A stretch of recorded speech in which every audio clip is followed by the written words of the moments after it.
தமிழகம் எங்கும் கிளைகளை கொண்ட Annamalai institute of hotel management and hospital management படிப்பில் சேர்வதற்கான அட்மிஷன் நடைபெறுகிறது.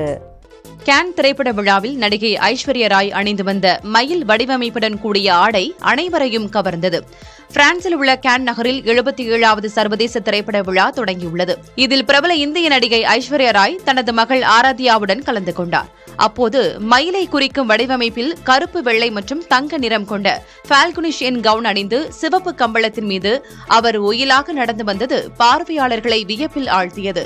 50 வயதான ஐஸ்வர்யா கடந்த 20 ஆண்டுகளாகவே கேன் திரைப்பட விழாவில் பங்கேற்று வருகிறார். வரும் 25ஆம் தேதி வரை நடக்கவுள்ள இவ்விழாவில் பல்வேறு நாட்டு திரைப்படங்கள் திரையிடப்படுகின்றன. தமிழகம் எங்கும் கிளைகளை கொண்ட Annamalai institute of hotel management and hospital management படிப்பில் சேர்வதற்கான அட்மிஷன் நடைபெறுகிறது.